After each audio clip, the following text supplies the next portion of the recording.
জীবনের চলার পথ সবার একরকম হয় না, আর এই পথ সরল রেখার মতোও নয়।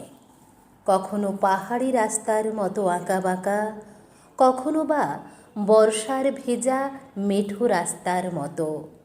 একটু পিছলে গেলেই পড়ে যেতে হয়, একটু ব্যালেন্স হারালেই মুশকিল।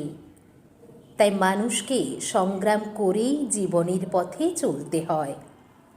আর চলতে গিয়ে মাঝে মাঝে বাঁধা হয়ে পড়ে, তবে সবাই একই রকম সুতায় বাঁধা হয় না।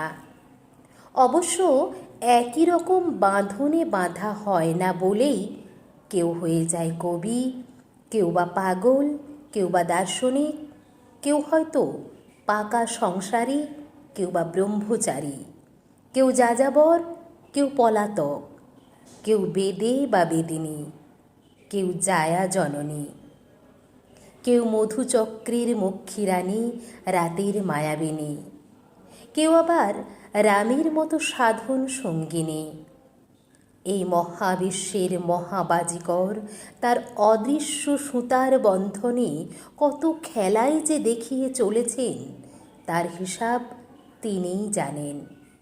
তাঁর এই খেলার ফলেই দস্যু রত্নাকর হয়ে যায় বাল্মীকি, নটি বিনোদিনী হয়ে যায় পবিত্র নারী। শত বৎসর পেরিয়ে যাওয়ার পরেও তাঁকে, অর্থাৎ নটি বিনোদিনীকে, মানুষ মনে রেখেছে।